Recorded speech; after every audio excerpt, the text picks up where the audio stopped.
안녕하세요. 중소기업교육연구소 박신지입니다. 오늘 이슈 브리핑에서는요, 일전에 기업 행정과 관련된 여러 가지 좋은 도움을 주셨던 김무현 행정사님을 다시 모셨습니다. 인사드리겠습니다. 안녕하세요. 네, 반갑습니다. 네. 행정사님 이제 여러 번 뵈니까 좋으네요. 네. 네. 그 많은 대표님들이 사실 기업을 운영하실 때 세무사, 노무사, 변호사, 또 다른 전문가분들이 어떤 일을 하시는지는 좀 잘 아시는데 행정사님이 어떤 일을 하시는지 사실 조금 놓치시는 경우가 되게 많습니다. 그래서 오늘은 행정사님이 하시는 업무, 정말 많은 업무들에 대해서 준비를 해주신 게 첫 번째는 업종에 따른 그리고 또 실제로 제재되는 어떤 사례를 좀 준비해 주신 것 같은데요. 예, 맞습니다. 그 기업을 운영할 때 행정사님께 요청하실 부분은 이것만 기억해 주셨으면 좋겠습니다를 한번 임팩트 있게 한번 얘기해 주시면 좋을 것 같은데요. 자기 사업에 맞는 행정법률에 대해서는 기본적으로 좀 확실히 알자. 이게 가장 중요할 것 같습니다. 사업에 맞는? 네, 맞습니다. 식품회사를 하시면은 이제 식품위생법을 정확하게 알아야 되고요. 네. 폐기물 사업을 하신다면은 폐기물 관리법을 정확하게 아셔야 되는데 대부분의 대표님들이 경영에만 몰두하다 보니 관련된 법에 대해서 자세히 몰라서 행정처분을 받아서 사업에 상당의 어떤 악영향을 끼치는 경우가 굉장히 많기 때문에 네네. 기본적으로는 나한테 관련된 행정법률은 반드시 좀 이해를 하자라는 부분들이 제가 오늘 임팩트 있게 말씀을 드리고 너무 좋습니다. 행정처분 무서운 단어고요. 영업정지 되게 무서운 것 네, 같습니다. 맞습니다. 그래서 회사를 운영하고 사업을 운영할 때 필요한 제도적인 부분, 행정적인 부분을 분명히 아시는 게 굉장히 중요할 것 같아서 네. 오늘은 어쩌면 굉장히 다양한 그 업종에 대한 얘기를 하다 보니까 어떤 대표님은 우리하고는 좀 상관이 없지 않나라고 하지만 우리하고 거래를 하는 그런 업체에 대해서도 좀 이해도가 높으면 거래를 행할 때 굉장히 좀 투입이 되지 맞습니다. 않을까라는 생각을 합니다. 네, 맞습니다. 사실 처음에는 나는 식품 제조만 하고 있는데 다른 걸 알아야 되나 했더니 연관되는 것들이 상당히 좀 많이 있겠더라고요. 네, 그래서 맞습니다. 오늘은 좀 폭넓은 시각으로 행정사님의 업무 역할을 좀 배워보는 그런 시간이 됐으면 좋겠습니다. 네, 알겠습니다. 오늘도 잘 부탁드릴게요. 네, 알겠습니다. 네, 앞서서 말씀드린 바와 같이 이제 제가 오늘 말씀드릴 부분은요, 중소기업 대표님들께서 알아야 될 중소기업 관련된 행정법률 관련 부분에서 좀 말씀드리려고 합니다. 순서는요, 업종에 따른 행정법률에 대한 파악, 두 번째로는 중소기업 사업 방향에 따른 행정법률, 세 번째로는 관련 행정법률에 따른 어떤 제재, 네 번째로는 행정사법 및 경영지도사법 관련 부분에 대해서 좀 비교를 좀 해드리려고 합니다. 네. 업종에 따른 행정법률 파악인데요. 이제 대표님들께서 이제 많은 사업을 하시고 신규로 창업하시는 분들이 있으세요. 그런데 예를 들면 이제 그 법무사님을 통해서 상법상 회사 하나 좀 만들어 주세요라고 하십니다. 그러면 정관에 여러 가지 사업들을 굉장히 많이 넣었습니다. 무슨 사업, 뭐 도소매부터 굉장히 많은 사업을 넣는데 우리가 그 법인 등기부등본을 띄면은 보통 뭐 열 몇 가지 이렇게 여러 가지 관련된 사업들을 굉장히 많이 넣어 놓으십니다. 그런데 거기 보시면 그 자유업도 있지만 행정기관에 인허가를 요하는 사업들도 있으십니다. 그래서 어떤 A라는 회사인데 식품 사업도 하시고 건설 사업도 하시고 예를 들면 뭐 폐기물 관련된 사업도 하시고 게임 관련된 사업도 하시고 뭐 금융 사업도 하시고 뭐 대보 사업도 하시고 여러 가지 사업들을 많이 하십니다. 그러면 사업을 시작하기 위해서 정관에 그 사업을 기재를 할 때는 먼저 선행해서 이 관련된 법률에 대한 검토와 추후에 이 사업을 내가 할 때 어떠한 인허가 절차를 거쳐야 되는지 파악하고 진행을 하셔야지 되는데 이런 부분에 대해서 고민이 없이 막연하게나마 우리는 이런 사업할 거야 라고 해서 법무사님을 통해서 등기만 하시는 경우가 다반사다라고 보시면 될 것 같습니다. 그렇게 하다 보면 추후에 관련된 행정법률에 나와 있는 요건을 맞추지 못하는 경우가 굉장히 많이 있으세요. 어떤 건물을 그냥 내가 창업을 하기 위해서 어떤 건물에 그냥 뭐 들어갔습니다. 들어가서 사업을 하는데 처음에 스타트할 때는 좋았는데 예를 들면 뭐 벤처 관련된 어떤 건물에 들어갔습니다. 지식산업센터나 이런 건물을 내가 얻어가지고 들어갔는데 여기에서 예를 들면 게임 관련된 사업을 계속해서 해왔어요. 그래서 해왔는데 목적 사업에 여러 가지 뭐 대부업도 있고 뭐 건설업도 이렇게 했는데 어떤 인허가를 낼 때 그 건물이 해당 인허가 조건에 안 맞는 건물일 수 있습니다. 그러면 건물을 또 하나 얻으셔야 됩니다.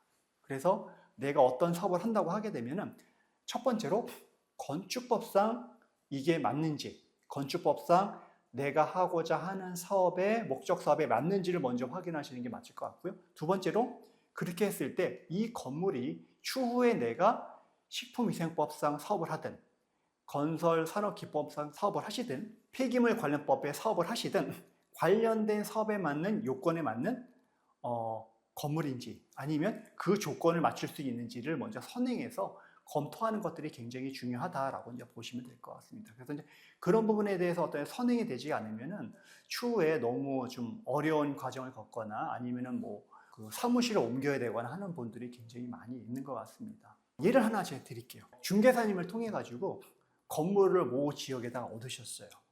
거기서 얻으셔서 사업을 이제 하시는데 중개사님은 그냥 건물이 이제 필요해서 이제 소개를 해주셨고 그래서 그분은 그 식품 공장을 한다는 걸 해가지고 했었는데 근데 그 공장 같은 경우는 면적이 굉장히 컸었습니다. 제조업 허가라든가 이런 부분들은 다 나왔는데 근데 500제곱미터가 넘는 경우에는 공장 등록을 했어야 되는데 어떤 요건 하나 때문에 공장 등록이 안 나오는 경우가 있었습니다. 예를 들면 그 지역에서 한강 수계 지역이 있거나 아니면은 정화조가 뭔가 다르거나 이런 요건들이 하나가 안 맞아가지고 공장 등록이 안 나와서 공장 등록이 있어야지만 어떤 그 판로를 열어가지고 이제 공장 등록조 제출할 수가 있었는데 그런 부분이 안 돼가지고 했었던 부분도 좀 있으셨고요. 그 다음에 이제 폐기물 관련 회사를 한다고 해서 인허가를 했는데 여러 가지 이제 관련된 조례상 거리라든가 이런 부분들이 안 맞아서 이제 조례 보게 되게 되면은 폐기물 사업을 하기 위해서는 주요 도로로부터 몇 미터 이상을 뛰어야 된다. 200m 뛰어야 됩니다. 300m 뛰어야 됩니다. 이런 경우도 있거든요. 모 지역이었는데 대단히 폐기물 사업을 했습니다. 땅을 사고 개발을 해서 이렇게 해서 인허가를 넣으려고 했는데 조례가 주요 도로부터 200m를 뛰어야 되는데 200m가 떨어지지 않았습니다. 이 요건 때문에 해당 지자체하고는 계속해서 이제 마찰이 있는 거죠. 결국에는 폐기물 관련된 사업에 대해서 불허가 처분을 냈고 여러 가지 행정 심판이라든가 행정 소송이라고 했는데 그런 부분에 대해서 이제 어려운 부분이 있었던 그런 사례들도 있었고 그래서 상당 어떤 사업을 처음에 신규 창업을 하든 중간에 하시든 인허가 조건을 먼저 확인을 하고 관련된 법률을 꼼꼼하게 검토하는 것들이 중요하다라고 이제 보시면 될 것 같습니다. 그래서 저희 행정사들 같은 경우에는 주로 하는 부분이 세무사님은 회사가 운영될 수 있도록 계속 매출이 발생하고 하니까 기장을 잘 해주고 세금이 적정하게 나올 수 있게 도와주는 역할이라고 하면은 저희 행정사들도 기장이라는 걸 합니다. 어떤 기장을 하냐? 행정기장이라고 합니다. 어떤 사업마다 매번 뭔가 그 행정기관에 내야 될 서류들이 있습니다. 이런 부분에 대해서 저희가 작성해서 내드리고 예를 들면 식품회사도 있습니다. 식품회사는 식품 제조업 허가를 받고 그 다음에 햇섭 인정도 받고 햇섭 관련해서 매번 보고도 하고 이런 부분이 있어야 됩니다. 그 다음에 공장 같은 경우도 매번 공장 실사를 해서 공장된 관련된 부분에서 뭔가를 계속 제출해야 되고요. 건설회사 같은 경우에도 맨날 건설업 실태조사 같은 부분에서 관련된 자료, 자본금 요건도 맞아야 되고 인력 요건도 맞아야 되고 이런 부분에 대해서 매번 도청이라든가 행정기관에 제출하는 서류들이 있습니다. 이런 것들을 그냥 사무 직원들이 대충 해서 내게 되면 그런 것 꼼꼼하게 검토하신 하나가 나중에 공무원들이 봤을 때 이 회사는 요건이 안 맞는 회사다. 뭔가를 법을 준수하지 않는 거다라고 단서가 되거나 증거가 될 수 있습니다. 그래서 자료를 행정기관에 하나하나 제출을 할 때 꼼꼼하게 검토를 하고 제출해야 되는데 그렇지 않은 중소기업이 굉장히 많이 있는 것 같습니다. 그래서 하나하나 되게 꼼꼼하게 제출할 수 있도록 저희가 관련된 부분에 대해서 법률 자문도 해드리고 어떤 서류를 행정기관에 제출할 때도 저희가 관련법 미리 다 검토를 하고 서류를 맞춰서 최대한 결격 사유가 없을 때 만들어서 이제 저희가 진행하는 업무를 진행하고요. 그 다음에 행정처분이 나오는 경우들도 있거든요. 이런 행정처분이 나오는 경우에는 변호사님들이 법원에서 판사님한테 여러 가지 주장이라든가 증거에 대한 설명이라든가 이걸 잘하는 것도 굉장히 중요하지만 뭐니 중요한 거는 행정처분이 나오기 전에 담당 공무원하고 유기적으로 대화를 하고 얘기를 하고 의견 제출하는 것들이 굉장히 중요합니다. 공무원들하고 한번 틀어지게 되고 뭔가 이렇게 그냥 내버리게 되게 되면 그러면 그거는 나중에 행정소송하거나 행정심판할 때도 굉장히 힘들어집니다. 그래서 미리 사전에 뭔가를 행정처분해 보면서 예방하기 위해서는 관련된 공무원, 담당 공무원, 주무관하고도 유기적으로 얘기를 하고 소통도 하고 이렇게 하는 부분들이 행정처분을 막을 수 있는 부분이고요. 설사 행정심 처분이 나왔다고 하더라도 최소화할 수 있는 방안이 있을 수도 있거든요. 저도 경험상 사전 통지가 나왔습니다. 사전 통지 나왔는데 공무원하고 의견 제출 잘 해가지고 사전 통지를 취소해서 행정처분이 안 나왔던 경험들도 있습니다. 그래서 막연하게나마 그냥 시간을 흘러버리는 것보다는 담당 공무원하고도 유기적으로 얘기를 해서 먼저 행정처분이 안 나올 수 있는 최선의 조치를 한다는 거. 두 번째로는 행정처분이 설사 나왔다고 하더라도 공무원하고 어떤 유기적인 대화를 해서 최소한도로 본처분 나왔을 때 줄일 수 있는 방안을 한번 논의해보는 부분들, 연구해보는 방법도 굉장히 중요하다. 그 다음에 행정 심판을 통해서 행정구제를 하는 부분들, 이런 부분들을 저희가 도와드린다고 하시면 될 것 같습니다. 그래서 저희가 처음부터 이제 행정구제하는 부분까지 도와드리는데, 다만 행정심판 이후에는 이제 변호사님의 도움이 필요합니다. 행정심판이 안 되게 되면 이제 소송의 부분이기 때문에 소송에 대한 부분은 전문 영역은 변호사이기 때문에 그 이후. 그래서 저희가 앞서서 이런 부분을 잘 해드리면 변호사님이 소송할 때도 굉장히 편하실 겁니다. 여러 가지 중요한 부분에 대한 법리 검토라든가 행정심판에 관련된 부분이라든가 이런 부분의 내용이 잘 되어 있으면 변호사님들도 나중에 소송을 하실 때 조금 원활하게 소송을 진행할 수도 있고요. 아니면 변호사님이 아니고 회사에서 나홀로 소송을 한다고 하더라도 저희가 준비된 자료만으로도 충분하게 나홀로 소송할 수 있는 그런 여지도 충분하게 있을 수 있는 부분이기 때문에 이런 부분이 좀 있을 수 있고 저희가 그런 부분에서 도움을 드릴 수 있다고 생각하시면 될 것 같습니다. 네. 두 번째로는 중소기업의 사업 방향에 따른 행정법률인데 중소기업을 운영하면서 행정적으로 봤을 때는 다양한 법률에 대한 어떤 이해가 조금 전제되지 않을까 하는 생각을 합니다. 그래서 특히 대표님들께서는 기본적인 흐름이라든가 좀 아시면 좋을 것 같고요. 그래서 기본적인 흐름만 알면 추후에 관련된 어떤 전문적인 부분들은 저희 행정사한테 말씀을 하시면 저희가 나머지 절차를 진행해 드리거든요. 그래서 먼저 말씀드릴 부분은 외국인 채용에 관한 부분입니다. 중소기업에서 외국인이 없는 회사는 없을 겁니다. 대부분 외국인이 있으시고요. 외국인 직원들이 있으시고, 그래서 외국인 직원을 채용하기 위한 여러 가지 이제 그 과정들이 있는데, 그래서 가장 중요한 부분들은 출입국 관리법, 그 다음에 체류 자격 매뉴얼과 지침이 있습니다.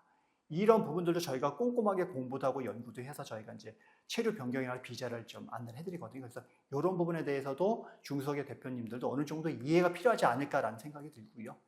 그 다음에 두 번째로는 상품을 만들었을 때 이거를 판로를 열기 위해서는 기본적으로 조달이라는 제도를 정확하게 이해를 해야 됩니다. 그런데 조달을 이해하는 것도 중요하지만 조달을 통해서 판로를 열기 위해서는 선행에서 앞서서 준비해야 될 또 것들이 있습니다. 그게 뭐냐면 공장 등록이 있어야 되고요.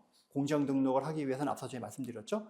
공장 등록 받기 위한 또 과정들이 험난할 수 있습니다. 그래서 공장 등록에 대한 부분들 좀 이해를 하셔야 될 것 같고, 그 다음에 공장 등록이 있어야지만 또 직접 생산 증명을 받을 수가 있습니다.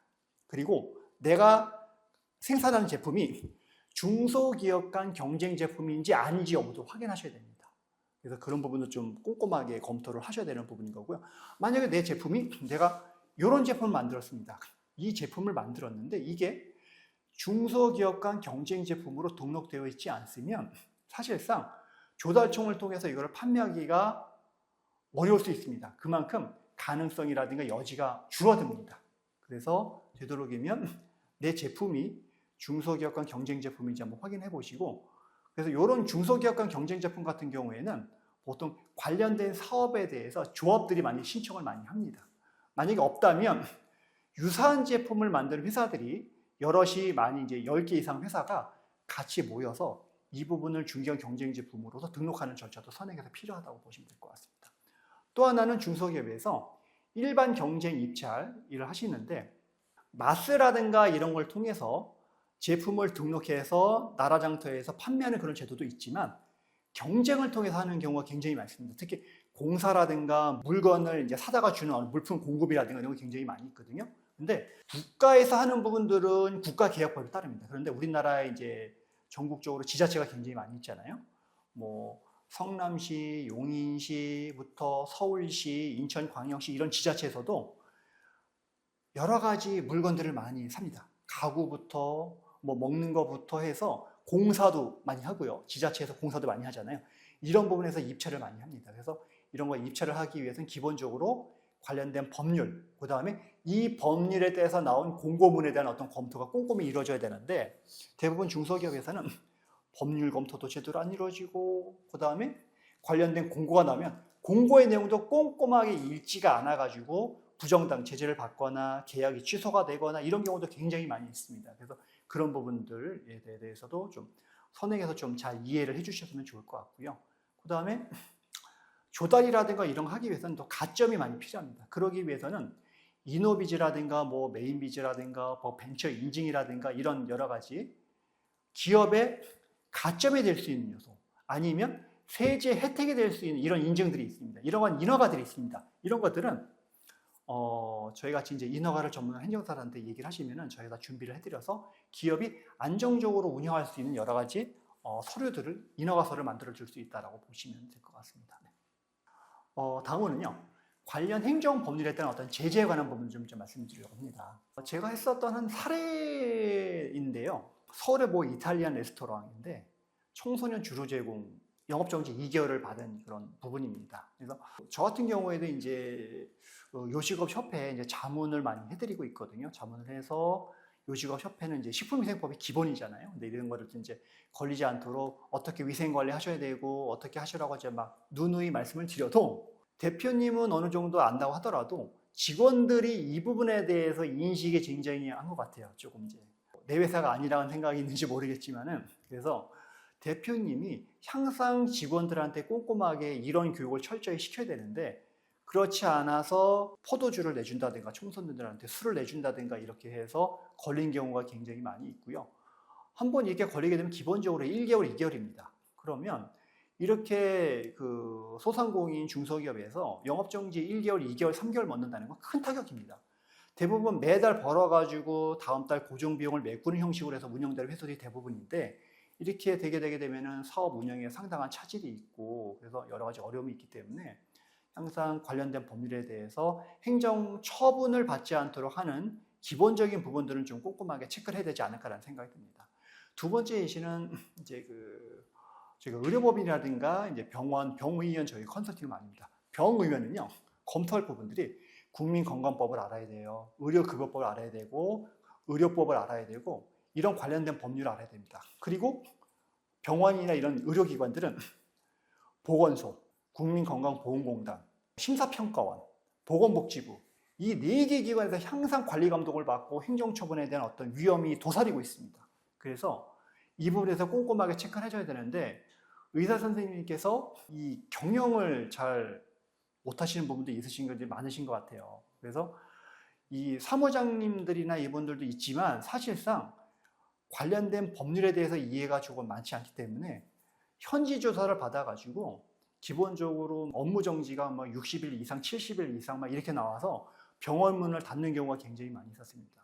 모 수도권에서 제가 뭐 관리했던 그 의료법인 같은 경우에도 이런 것들을 제대로 관리하지 않아서 어려운 시기에 코로나 어려운 시기에 문을 닫을 수밖에 없었던 경우가 굉장히 많이 있었고요. 그렇게 되게 되면 업무정지 처분에다가 또 관련된 법에 따라서 환수가 나갑니다.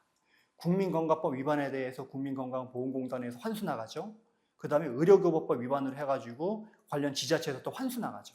그렇게 되게 되면은 타격이 굉장히 심각합니다. 그래서 사전에 행정처분, 심익적인 행정처분을 받을 수 있는 여지 부분에 대해서 꼼꼼하게 검토를 하고 사전에 예방을 해야 된다는 부분들 이런 거를 좀 컨설팅을 제대로 받고 관련된 서류 제출할 때도 꼼꼼하게 조금 하셔야 된다는 부분이 있고요. 그래서 사소한 하나하나가 허위 요양급여 청구라든가 이런 부분은 문제가 될 수 있는 부분이기 때문에 이런 부분에 대해서 좀 신경을 써야 되지 않을까 하는 생각이 듭니다. 네. 다음으로는요.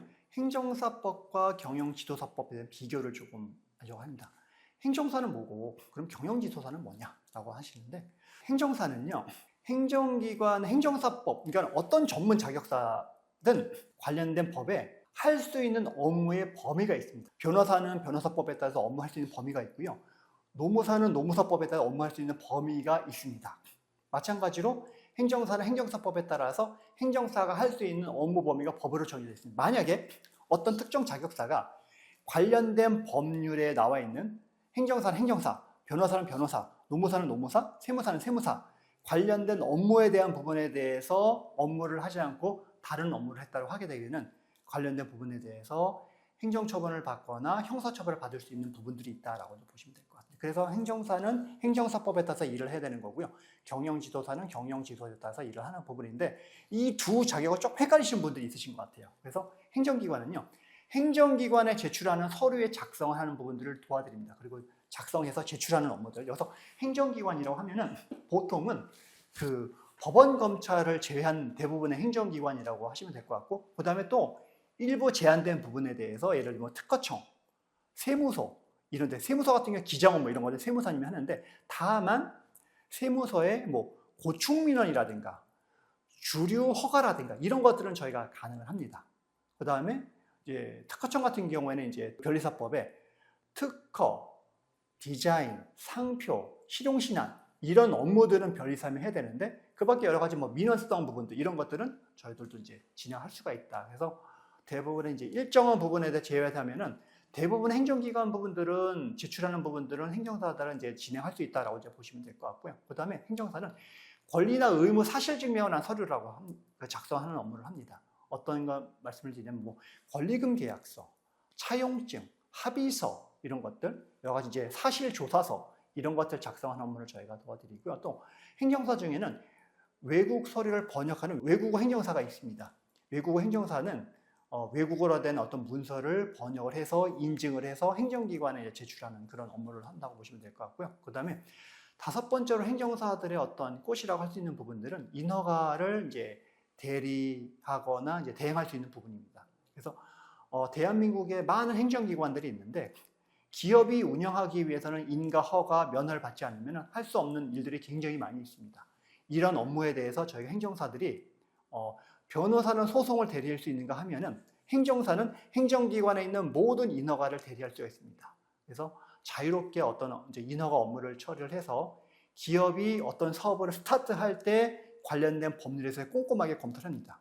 그래서 어떤 상품을 제조할 때 폐기물이든 식품 제조업이든 관련된 법률을 꼼꼼하게 검토해서 하든가 아니면 어떤 회사가 어떤 부지를 개발해서 공장을 만든다. 그러면은 부동산 행정에 대해서 인허가가 필요할 수도 있습니다. 그러면 개발 인허가라든가 이런 부분들을 저희가 이제 토목설계사나 건축사가 도움을 받아가지고 같이 이제 인허가서를 넣거나 이런 부분들 저희가 도움을 드릴 수 있다라고 보시면 될 것 같습니다.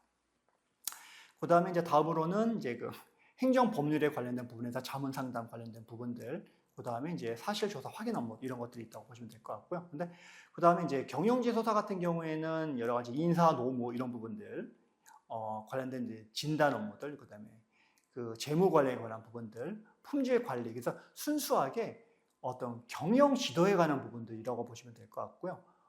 저희처럼 이제 행정기관에 인허가를 하거나 이런 부분들은 이제 조금 없다고 보시면 되는데, 다만 그 중소기업 관련된 법령의 부분에 대해서는 신고나 신청 이런 부분들도 이제 이런 부분들은 이제 대행은 이제 경영지소사님들이 이제 가능한 거로 이제 보시면 될 것 같습니다. 네. 그래서 이제 행정사법을 보면요. 행정사는 행정사가 아닌 사람은 다른 법률에 따라서 이제 업을 하지 못한다라고 되어 있고요. 행정사법을 위반해서 인허가 인증 뭐 이런 것들, 뭐 벤처 인증, 뭐 이노비즈 뭐 이런 것들 있잖아요. 뭐 병역 특례 뭐 이런 것들 여러 가지 인허가 업무들을 이제 진행을 하시게 돼서 만약에 고발 조치나 이제 고소가 되게 되면은 3년 이하의 징역 또는 3천만 원 이하의 벌금에 이제 부과될 수가 있다라고 이제 보시면 될 것 같습니다. 네. 그래서 이제 이번 시간에는 그 중소기업 대표님들이 이제 알아야 될 이제 행정 법률에 관한 부분들, 어떤 법률을 알으면 경영을 하는데 굉장히 이제 그 도움이 될 수 있다는 부분들, 그리고 대표님들이 이런 행정 법률을 어느 정도 이해를 했으면 행정사들한테 어떠한 도움을 받아서 원활하게 경영 활동을 할 수 있는 부분에 대해서 행정사의 업무에 대해서 좀 자세하게 설명을 드렸습니다. 그래서 이번 시간이 중소기업 대표님들이 경영을 하는데 좀 많은 도움이 됐으면 한 바람에서 오늘 강의를 준비해 봤고요. 다음 시간에도 뭐 기회가 된다면 중소기업 대표님들이 또 알아야 될 여러 가지 이제 행정 관련된 정보에 대해서 제가 한번 준비를 해보도록 하겠습니다. 행정사님 이번에도 아주 잘 들었습니다. 정말 업종에 따라서 다양한 내용들을 우리가 숙지를 하고 있다면 정말 도움이 많이 되겠다는 생각이 들었는데요. 얘기 들으면서 한 가지 좀 궁금한 게 있는데 질문 좀 드려도 될까요? 요즘에 이제 환경적으로 뭐 ESG다 뭐 여러 뭐로 이제 환경에 대한 보호가 워낙 또 있다 보니까 제조 같은 경우는 제조를 하는 회사에서 아예 폐기물 회사도 처리 회사도 만들고자 하는 니즈가 좀 있더라고요. 그럴 경우에는 현재 제조를 하는 곳이 폐기물 처리 회사를 만들고 인허가가 들어갈 텐데 그런 절차에 대해서 좀 간략하게 설명을 좀 부탁드릴게요. 간혹가다 뭐 예를 들면 건설회사가 건설을 막 하다가 나오는 폐기물을 건설 폐기물을 본인들이 폐기물 뭐 중간 처리업이라든가 뭐 최종 처리업이라든가 이런 거를 하고자 하는 회사들이 있으시더라고요. 그런데 그러면 이거를 하기 위해서는 폐기물 처리 업장을 공장을 만들기 위한 부지를 선정을 해야 됩니다. 근데 부지를 선정을 할 때는 무조건 부동산을 매입하는 부분이 아니고요. 먼저 우리가 어떤 식으로 이거를 사업을 하겠다는 거 사업 계획서를 기본적으로 만들고 기본적으로 어떤 부지를 할지를 먼저 계약을 하지 않은 상태에서 미리 부지를 선정해 놓은 겁니다. 예를 들어서 A 부지, B 부지, C 부지 이렇게 했을 때 이 부지가 폐기물 사업을 하기 위해서 저촉사항은 없는지 부분에 대해서 먼저 사전심사 청구를 하는 게 먼저 그걸 제출하는 게 좋을 것 같습니다. 왜냐하면 이러한 사업들은 복합행정이라고 해서 비용이 막대하게 들어가는 사업입니다. 비용이 막대하게 들어가는 인허가 절차들이기 때문에 무조건 부지를 사고 하는 부분들은 나중에 이 부지가 조건이 안 되게 되면 이 부지를 이용하지 못해서 막대한 손실이 발생할 수도 있고 아니면 다른 어떤 인허가 요건, 예를 들면 보통 인허가를 받을 때는 10개에서 20가지 부처에서 여러 가지 협의를 돌려가지고 하나라도 저촉사항이 나오면 허가가 안 나옵니다. 그래서 이거를 하기 위해서는 사업계획서라든가 어느 정도 서류를 좀 갖추어서 예비로 사전심사 청구를 넣어서 A안, B안, C안 넣어가지고 주무관들한테 검토를 해서 어떤 피드백을 받을 수 있거든요. 그러면 담당 공무원들이 A안은 조금 어떤 부분에서 문제가 있을 수 있습니다. 이런 부분 다 코치를 해줍니다. 그러면 이런 부분 해서 그러면 가능한 부지는 사실상 우리는 A 부지는 안 되고 C 부지도 안 되고 결국에는 B라는 부지만 가능하구나라고 하면은 B 부지를 선정해가지고 사업을 진행하시는 거죠, 본격적으로.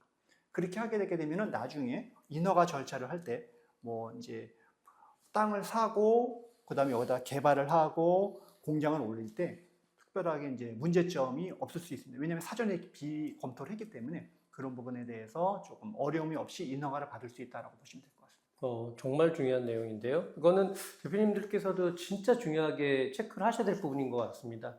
복합행정이라는 표현 되게 중요했던 것 같고 한 개라도 안 되면 아예 인허가가 안 난다. 타부서에서 결격사고가 나거나 보완을 내리는 경우도 있거든요. 근데 보완이 안 되면은 부분들이 이제 사실상 허가가 나가지가 않습니다. 실제로 대표님들이 이제 부동산 부지를 알아보실 때 땅값이 오른다거나 개발 계획이 있다라는 쪽에 조금 더 초점이 맞춰져 있지 지금처럼 하려고 하는 어떤 업종에 맞는 인허가 절차까지 생각하고 땅을 구입하시는 분도 물론 있겠지만 좀 많이 놓치시는 것 같은데 그런 분들에게는 너무 저희 포함해서 너무 도움이 좀 되는 내용이었던 것 같습니다.